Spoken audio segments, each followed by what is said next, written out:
현재 세계는 인종, 성별, 연령과 상관없이 한국 열풍이 퍼지고 있습니다. 뉴욕에는 한글로 만들어진 벽이 생길 정도로 그 영향력은 엄청난데요. 한국어를 제2 외국어로 채택하는 나라들도 늘어나고 있습니다. 여기 미국의 한 학생은 한국 때문에 자신의 인생이 송두리째 바뀌었다고 하는데요. 대체 무슨 일인지 사연을 통해 알아보겠습니다. 잠깐 사연 시작 전 소중한 1초를 투자해 구독과 좋아요를 눌러주세요. 영상을 제작하는데 큰 힘이 됩니다. 안녕하세요. 제 이름은 윌로우예요. 저는 하버드 대학교에서 동아시아학과를 전공하고 있는 학생이에요. 그 중에서도 한국어 과정을 밟고 있는데요. 요즘 한국어 관련된 활동을 하느라 아주 바쁜 하루를 보내고 있답니다. 한국은 저에게 큰 의미가 있는 나라예요. 하지만 저는 처음부터 한국에 크게 관심을 가진 학생은 아니었는데요. 우연한 계기로 저에게 큰 영향을 준 나라가 되었죠. 처음에 저는 그저 미국에서 사는 평범한 여학생이었어요. 하지만 고등학교 1학년 때부터 제 삶은 회색빛으로 물들기 시작했어요. 새 학기가 시작되고 얼마 지나지 않아 우리 반에 중국에서 온 전학생이 들어왔죠. 제가 살던 지역은 외부인들이 많이 오지 않는 동네일 뿐더러 다니던 고등학교는 아시아 학생들이 거의 없었어요. 말하기 부끄럽지만 새로운 친구들을 신고식이랍시고 괴롭히는 문화가 있었어요. 저는 그런 행동을 정말 싫어했어요. 리안이라는 이름의 그 아이는 영어가 서툴러 보였고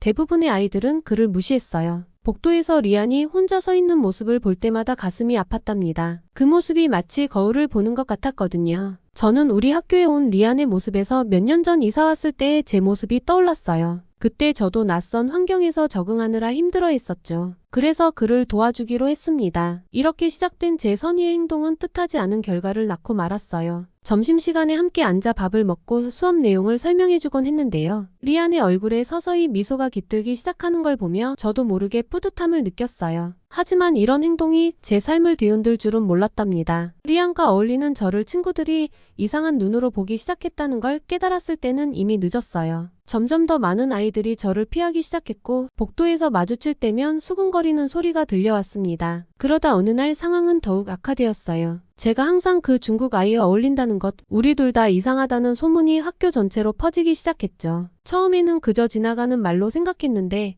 점점 상황이 심각해졌어요. 쉬는 시간에 화장실에 갔다가 우연히 제 얘기를 하는 아이들의 대화를 듣게 됐답니다. 윌로우 정말 이상해. 왜 맨날 그 중국 애랑만 다니는 거야? 쟤네 둘 다 진짜 재수 없어. 그 말을 듣는 순간 제 심장이 멎는 것만 같았어요. 화장실 칸막이 뒤에 숨어 울음을 참느라 입술을 깨물었죠. 그때 처음으로 제가 완전히 고립되어 가고 있다는 걸 실감했습니다. 이런 상황은 점점 더 악화되어 갔어요. 점심시간에 함께 앉을 친구가 없어졌고 조별과제를 할 때면 아무도 저를 선택하지 않았죠. 선생님이 조를 정해줄 때면 저와 같은 조가 된 아이들의 표정이 일그러지는 걸 볼 수 있었어요. 복도를 지나갈 때마다 수근거리는 소리가 들렸고 제 사물함에는 루저즈 실패자라는 낙서가 생겼답니다. 그 글자를 보고 있으면 마치 제 가슴에 칼로 새겨지는 것 같은 아픔을 느꼈어요. 매일 아침 사물함을 열 때마다 그 글자를 보는 게 두려워 손이 떨렸죠. 한 번은 그 낙서를 지우려고 했는데 다음 날이면 더 큰 글씨로 더 못된 말들이 적혀 있었어요. 결국 포기하고 그냥 두게 됐습니다. 하지만 이 모든 것보다 더 마음 아팠던 건 리안의 변화였어요. 처음에는 저에게 고마워하던 그녀가 어느 순간부터 저를 피하기 시작했죠. 그녀의 눈빛이 달라진 걸 느꼈을 때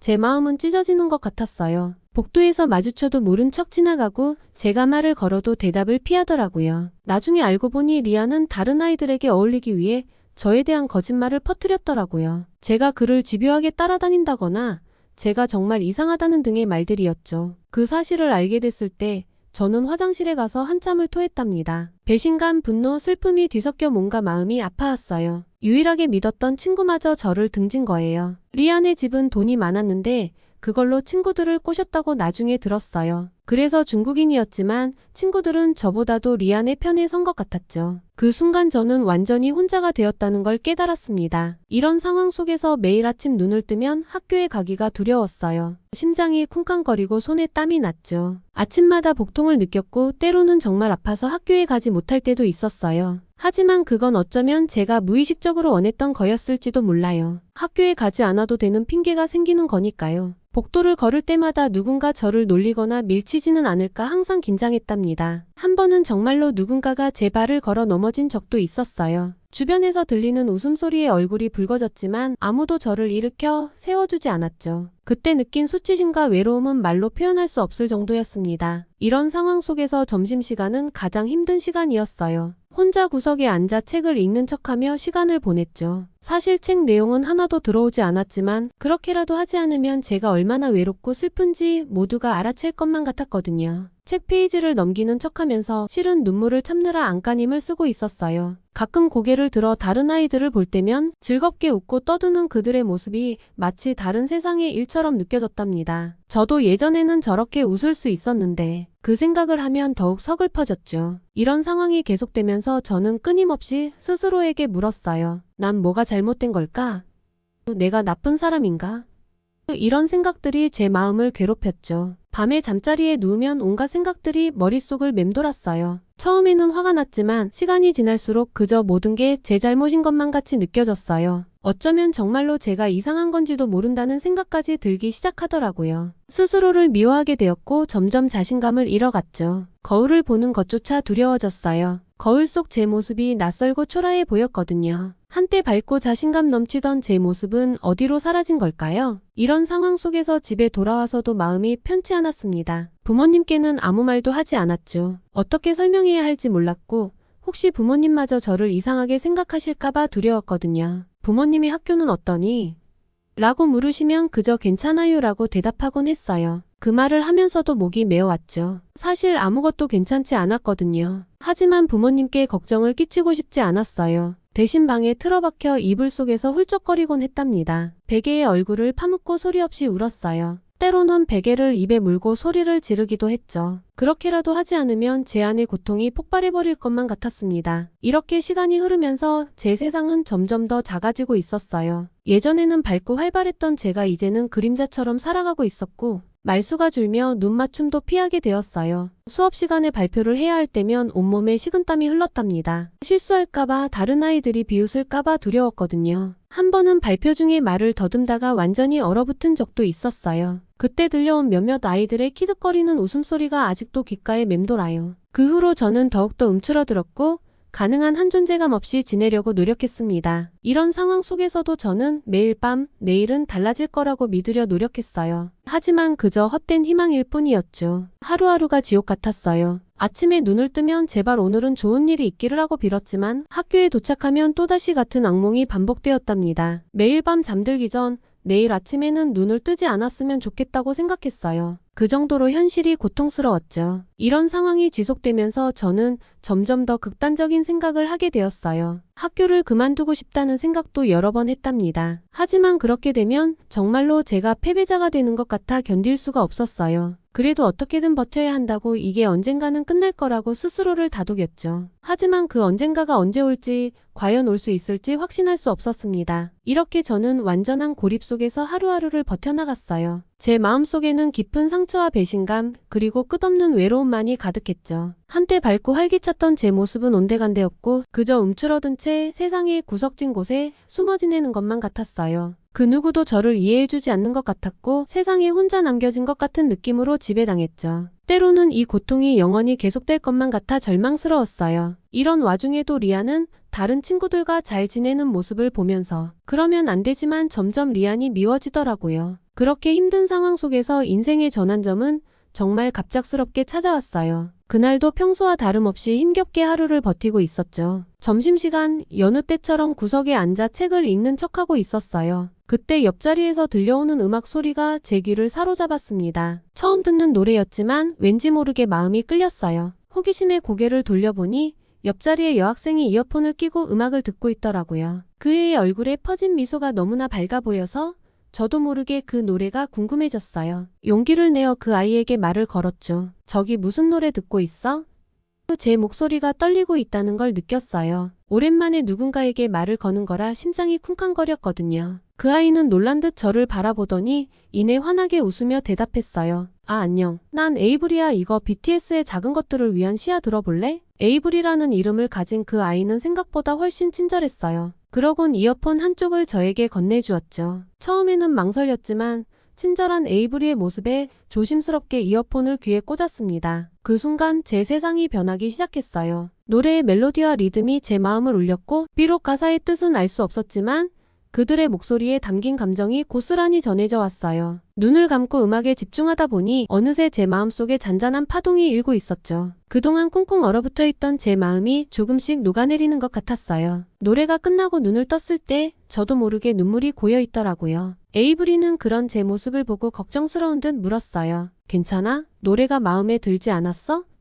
저는 고개를 저으며 대답했죠. 아니, 너무 좋아서 그래. 정말 아름다운 노래야. 그날 이후로 저는 BTS의 음악에 푹 빠졌어요. 집에 돌아가자마자 그들의 다른 노래들을 찾아 들었죠. 봄날, 페이크 러브, DNA 등 하나하나 들을 때마다 제 마음속에 잠자고 있던 감정들이 깨어나는 것 같았어요. 특히 앤서 러브 마이셀프라는 노래는 제게 큰 위로가 되었죠. 너의 시작은 어쩌면 남들과 다를 수 있어. 그래도 괜찮아. 라는 가사가 제 상황을 정확히 말해주는 것 같았거든요. 그동안 제 자신을 미워하고 부정했던 마음이 조금씩 풀어지는 걸 느꼈습니다. 에이브리에게 노래 추천을 부탁하면서 우리는 점점 더 가까워졌어요. 그리고 모든 학생들이 저를 미워하는 게 아니라는 것을 깨달았어요. 그동안 너무 스스로 작아져 있어서 용기를 내지 못했을 뿐 먼저 용기 내어 다가가면 마음을 열어주는 친구가 있다는 걸 알게 되었죠. 에이브리를 통해 안 BTS의 음악은 단순히 노래 그 이상이었어요. 그들의 메시지, 퍼포먼스, 그리고 팬들과 소통하는 방식, 모든 것이 저에게 새로운 세상을 보여주었죠. 유튜브로 그들의 뮤직비디오와 공연 영상을 보면서 저는 점점 더 그들의 세계에 빠져들었어요. 화려한 안무와 의상, 멤버들의 케미스트리,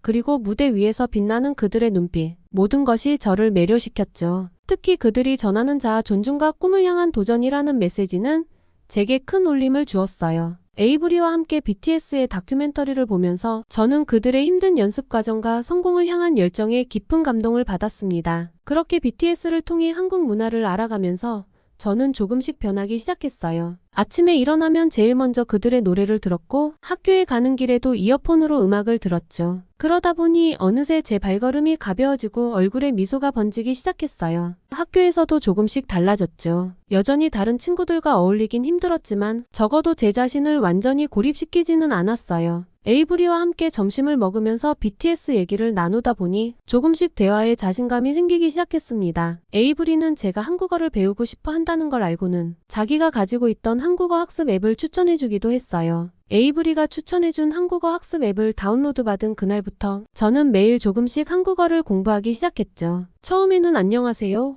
감사합니다 같은 간단한 인사말부터 시작했는데 이상하게도 그 말들을 소리내어 읽을 때마다 가슴이 설렜어요. 마치 새로운 세계의 문을 여는 열쇠를 손에 쥔 것 같은 기분이었달까요? 한글의 독특한 모양과 구조에 매료되어 자주 노트에 한글을 따라 쓰곤 했어요. 동그라미, 세로선, 가로선이 모여 하나의 글자를 만드는 과정이 마치 퍼즐을 맞추는 것 같아 재미있었습니다. 그러다 문득 한글이 얼마나 아름다운 문자인지 깨달았어요. 각 글자가 마치 작은 예술작품 같았거든요. 자음과 모음이 조화롭게 어우러져 만드는 글자의 모양, 그리고 그 글자들이 모여 만드는 문장의 흐름이 너무나 아름다웠어요. 특히 한글의 과학적이고 체계적인 구조를 알게 되면서 이런 글자 체계를 만들어낸 세종대왕의 지혜에 감탄하지 않을 수 없었죠. 에이브리에게 이런 제 생각을 말했더니 그녀도 동의하며 내 말을 들으니 나도 한글이 더 특별하게 느껴져라고 했어요. 우리는 함께 한글의 아름다움에 대해 이야기하며 시간 가는 줄 모를 정도였습니다. 그러다 문득 제가 오랜만에 뭔가에 열정을 느끼고 있다는 걸 깨달았어요. 예전에는 매일 아침 눈을 뜨는 것조차 고통스러웠는데 이제는 일어나자마자 한국어 공부를 하고 싶어 안달이 날 정도였으니까요. 학교에 가는 길에도 수업 시간 틈틈이 그리고 잠들기 전에도 항상 한국어 단어나 문장을 중얼거렸어요. 이런 제 모습을 보며 에이브리는 윌로우, 넌 정말 한국에 미쳤구나 라고 농담을 했죠. 그 말을 들으며 저는 웃었어요. 그래요, 저는 완전히 한국에 미쳐버렸던 거예요. 하지만 그게 저를 살아있게 만들었어요. 오랜만에 제 인생의 의미와 목표가 생긴 것 같았습니다. 한국어를 배우면서 자연스럽게 한국 문화에 대해서도 더 알고 싶어졌어요. 그래서 유튜브에서 한국 관련 영상들을 찾아보기 시작했죠. 한국 요리 레시피, 한국의 역사와 전통, 하나하나 들여다볼 때마다 새로운 발견에 가슴이 뛰었어요. 그러던 어느 날 에이브리가 흥분해서 저에게 달려왔어요. 윌로우, 큰일 났어. BTS가 우리 도시에 콘서트하러 온대. 그 말을 듣는 순간 저는 그 자리에서 얼어붙었어요. 정말 BTS를 직접 볼 수 있다고요? 가슴이 너무 뛰어서 숨을 쉴 수가 없었어요. 하지만 동시에 두려움도 밀려왔죠. 그 큰 공연장에 가서 수많은 사람들 속에 섞여 있을 생각을 하니 겁이 났거든요. 제가 망설이는 걸 본 에이브리가 제 손을 꼭 잡아주었어요. 괜찮아, 윌로우, 우리 같이 가자. 내가 옆에 있을게. 그 따뜻한 말에 용기를 얻어 저는 겨우 고개를 끄덕였습니다. 티켓팅 날 저희는 학교 컴퓨터실에 몰래 숨어 들어가 온라인 예매에 도전했어요. 손가락이 떨려서 키보드를 제대로 칠 수가 없었죠. 하지만 기적처럼 우리는 티켓을 얻을 수 있었어요. 그 순간의 기쁨이란 말로 표현할 수가 없을 정도였어요. 에이브리와 저는 소리를 지르며 껴안았죠. 그때 깨달았어요. 제가 얼마나 변했는지를요. 예전에 저였다면 절대 상상도 못했을 일들을 하고 있다는 게 신기했어요. 콘서트 날짜를 기다리면서 저는 매일 BTS의 노래를 들으며 떨리는 마음을 달랬습니다. 그리고 콘서트장에서 부를 수 있도록 한국어 가사를 열심히 외웠어요. 드디어 기다리던 콘서트 날이 왔어요. 그날 아침 저는 너무 긴장한 나머지 아침밥도 제대로 먹지 못했죠. 거울 앞에 서서 옷을 고르는데 손이 떨려서 단추 하나 채우는 것도 힘들 정도였어요. 에이브리가 와서 절 도와주지 않았다면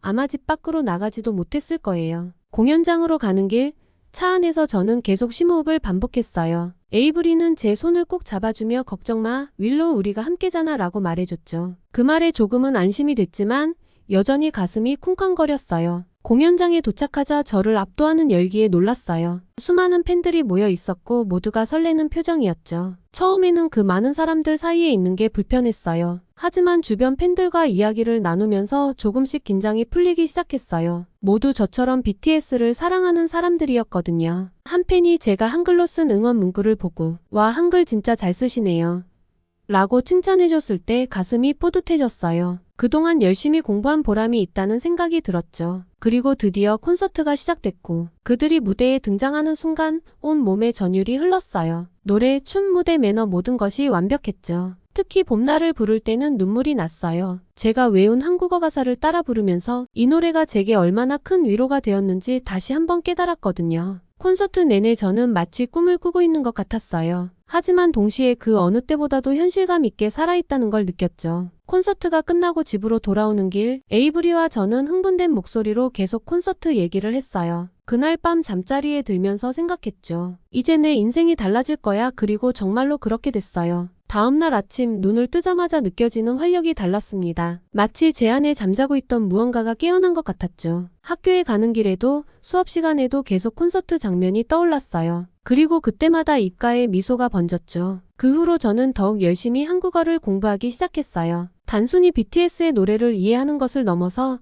한국 문화 전반에 대해 깊이 알고 싶어졌거든요. 도서관에서 한국 역사책을 빌려 읽기 시작했고 한국 영화, 드라마도 자막 없이 보려고 노력했어요. 처음에는 정말 어려웠지만 포기하지 않고 계속 도전했죠. 그러다 보니 조금씩 실력이 늘어가는 게 느껴졌어요. 그런데 놀라운 건 제가 이런 경험을 하고 있을 때 전 세계적으로 한국어 열풍이 불기 시작했다는 거예요. 뉴스에서는 연일 한류의 세계적 인기에 대해 보도했고 미국에서도 한국어 수업 수요가 급증했어요. 전 세계적으로 부는 한국어 열풍에 선생님이 부족한 실정이라고 설명했죠. 또한 제2 외국어로 한국어를 채택하는 나라들이 늘어나는가 하며 심지어 제가 다니는 작은 동네 도서관에서도 한국어 강좌를 개설한다는 공고를 봤을 때는 정말 놀랐죠. 또 뉴욕 한복판에 한글로 도배된 벽 작품은 세계를 놀라게 했습니다. 그만큼 한글 열풍이 얼마나 대단한지 느낄 수 있었죠. 전 세계 곳곳에서 한국어 학습자가 늘어나고 있다는 소식을 들으면서 제가 정말 멋진 언어를 배우고 있다는 자부심이 생겼어요. 이런 변화는 제 일상생활에도 큰 영향을 미쳤어요. 예전에는 항상 구석에 숨어있던 제가 이제는 조금씩 자신감을 갖고 사람들과 어울리기 시작했거든요. 한국 문화 동아리에 가입해서 다른 친구들과 교류하기 시작했고 거기서 만난 한국인 유학생들과 대화를 나누면서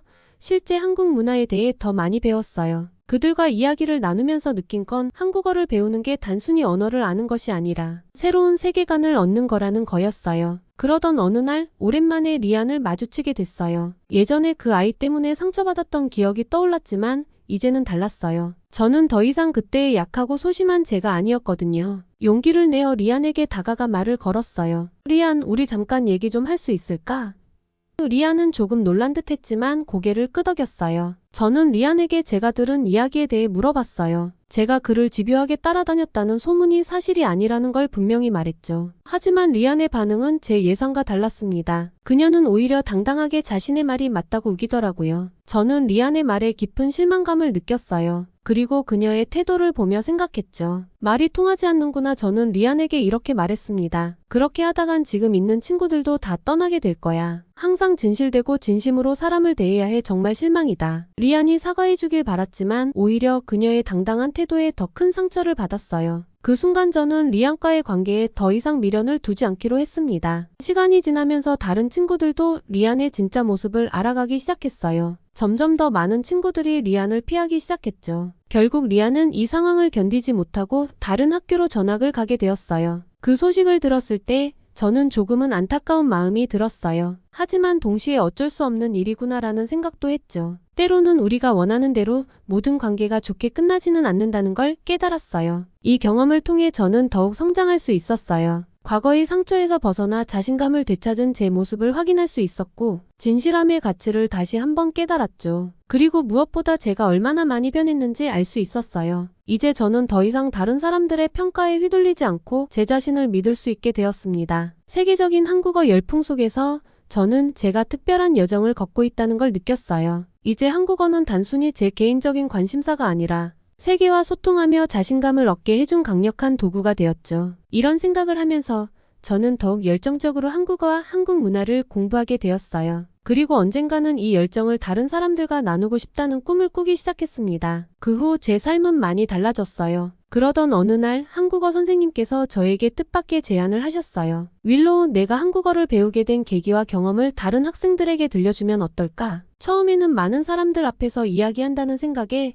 가슴이 두근거리고 불안했어요. 하지만 동시에 이상한 설렘도 느꼈죠. 제 이야기가 누군가에게 도움이 될 수 있을까? 그 생각을 하니 조금씩 용기가 생기더라고요. 발표 준비를 하면서 저는 제 여정을 되돌아보게 됐어요. BTS를 만나기 전에 저, 리안과의 갈등, 그리고 지금의 저까지 정말 많은 일들이 있었더라고요. 그 모든 경험들을 어떻게 정리해야 할지 고민했어요. 밤늦게까지 컴퓨터 앞에 앉아 발표 자료를 만들면서 문득 깨달았죠. 제가 얼마나 성장했는지를요. 예전에 저였다면 상상도 못했을 일을 하고 있다는 게 신기했어요. 가슴 한편으로는 뿌듯함이 차올랐습니다. 드디어 발표 당일 강당에 들어서는 순간 긴장감이 밀려왔어요. 하지만 에이브리가 앞자리에서 응원의 눈빛을 보내주는 걸 보고 조금은 안심이 됐죠. 떨리는 목소리로 이야기를 시작했어요. 안녕하세요. 저는 윌로우입니다. 처음에는 말이 조금 더듬거렸지만 제 이야기를 풀어나가면서 점점 자신감이 생겼어요. 제가 어떻게 BTS를 통해 한국 문화를 알게 되었는지, 한글의 아름다움에 매료되었는지, 그리고 그 과정에서 어떻게 제 자신을 발견하게 되었는지를 진심을 담아 이야기했죠. 청중들의 반응이 점점 달라지는 걸 느낄 수 있었어요. 처음에는 무표정하던 얼굴들이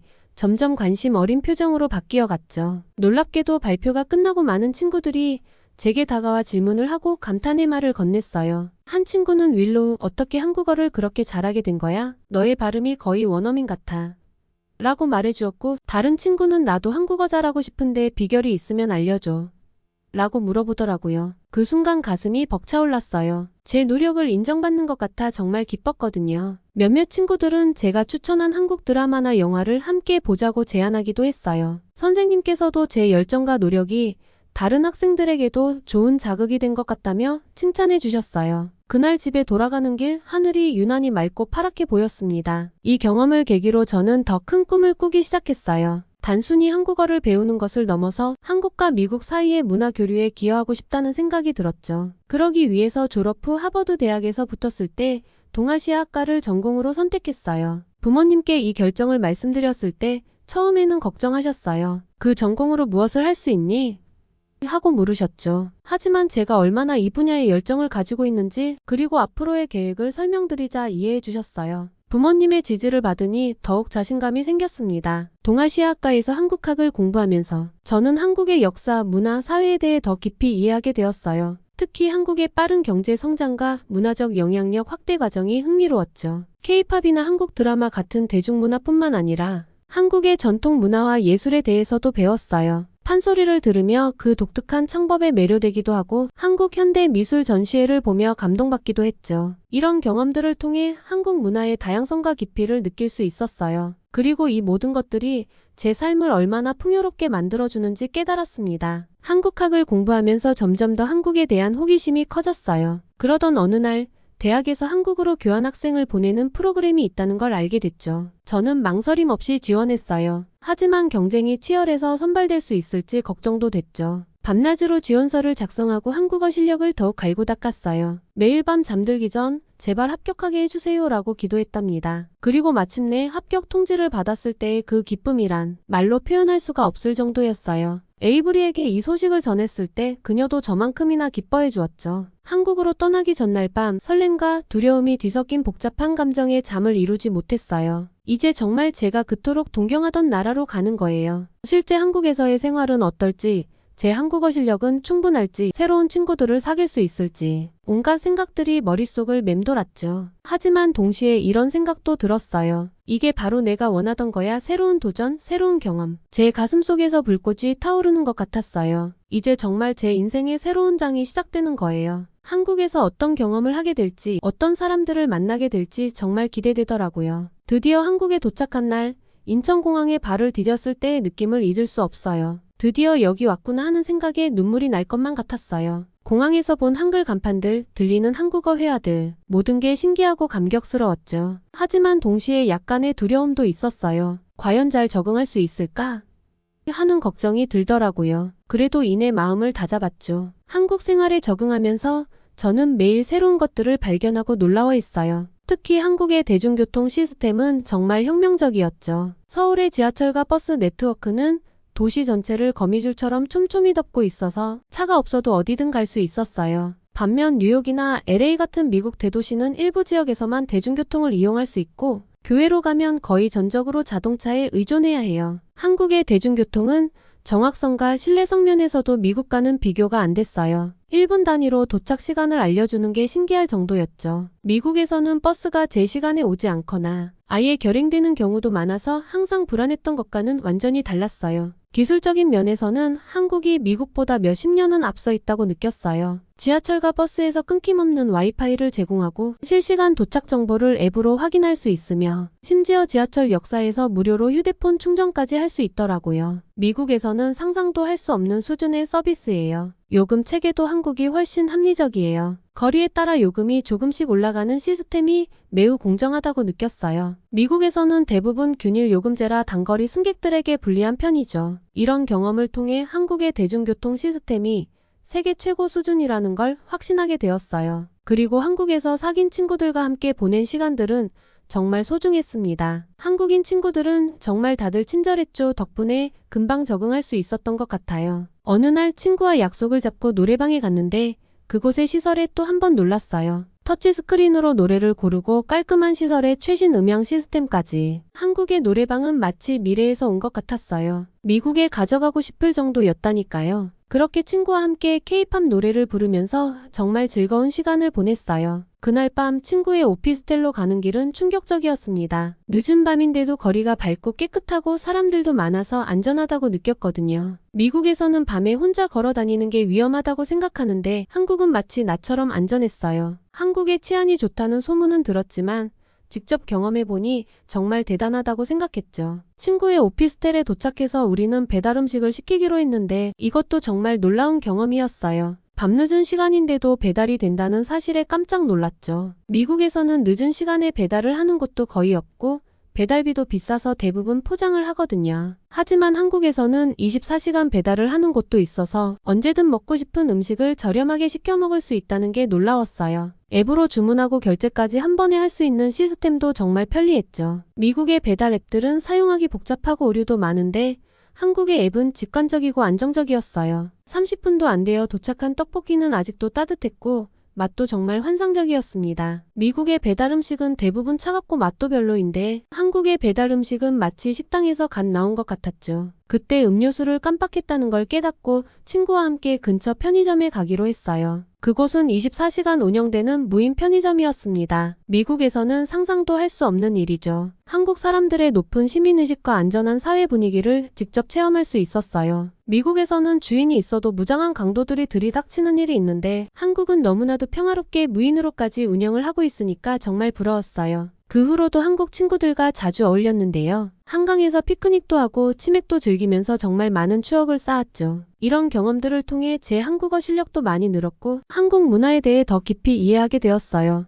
특히 한국인들의 우리 문화, 서로 돕고 배려하는 모습에 깊은 감명을 받았죠. 미국의 개인주의적인 문화와는 달리 한국의 공동체 문화는 따뜻하고 포근했어요. 이런 경험들이 쌓여 한국은 제 제2의 고향같이 느껴지기 시작했어요. 한국에서의 교환학생 생활을 하면서 저는 한국의 놀라운 발전 과정에 대해 더 깊이 알고 싶어졌습니다. 그래서 한국의 현대사를 공부하기 시작했죠. 도서관에서 관련 책들을 빌려 읽고 한국인 친구들에게 이야기를 들으면서 점점 더 한국이라는 나라에 매료되어 갔어요. 특히 한국의 빠른 경제 성장 이야기를 들을 때마다 가슴이 뛰었습니다. 한국은 불과 70년 전만 해도 세계에서 가장 가난한 나라 중 하나였다고 해요. 일제강점기와 한국전쟁을 겪으며 모든 것이 파괴되었죠. 그 이야기를 들으면서 제 마음도 아팠어요. 하지만 한국 사람들은 포기하지 않았습니다. 우리도 할 수 있다는 믿음으로 하루에 16시간씩 일하며 나라를 재건했다고 해요. 그 말을 들을 때 제 눈에 눈물이 고였어요. 얼마나 힘들고 고통스러웠을까. 하지만 그 노력 덕분에 한국은 불과 한 세대 만에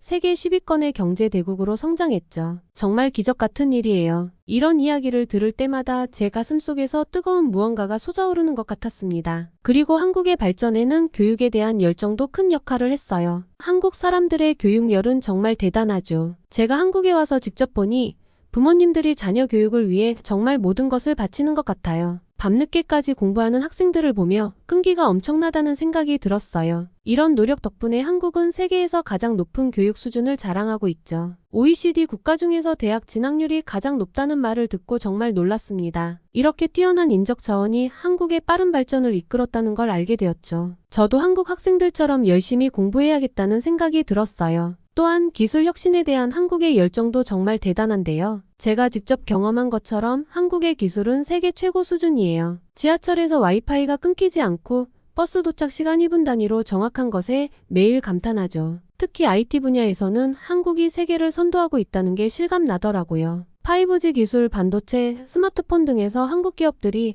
세계 시장을 주도하고 있습니다. 이런 기술력이 한국을 4차 산업혁명 시대의 선두주자로 만들고 있다는 걸 알게 되었어요. 한국에 와서 이런 첨단 기술을 직접 경험하면서 마치 미래에 와 있는 것 같은 기분이 들었습니다. 하지만 제가 가장 감동받은 건 한국 사람들의 정문화예요. 정이라는 단어는 영어로 정확히 번역하기 어렵다고 해요. 깊은 애정과 유대감을 의미하는 말죠. 한국 친구들과 지내면서 이 정을 직접 느낄 수 있었어요. 처음 만난 사이인데도 따뜻하게 대해주고 어려움이 있을 때 서로 도와주는 모습을 보면서 정말 감동받았어요. 한국 사람들은 이 정으로 서로를 보살피고 힘든 시기를 함께 극복해왔대요. 예를 들어 IMF 외환위기 때 국민들이 자발적으로 금 모으기 운동을 했다는 이야기를 들었어요. 전 세계에서 유례를 찾아보기 힘든 일이라고 해요. 이런 정의 문화가 한국 사회를 더욱 강하고 결속력 있게 만들었다고 생각합니다. 이런 문화를 보면서 저도 한국 사회의 일원이 되고 싶다는 생각이 들었어요. 그리고 한국의 시민의식도 정말 대단하다고 느꼈습니다. 제가 경험한 것처럼 한국은 매우 안전하고 깨끗한 나라예요. 밤늦게 혼자 걸어 다녀도 전혀 무섭지 않고 길거리에 쓰레기가 거의 없어요. 이건 모두 시민들의 높은 의식 수준 덕분이라고 생각해요. 예를 들어 쓰레기 분리수거나 공공장소에서의 예절 같은 것들이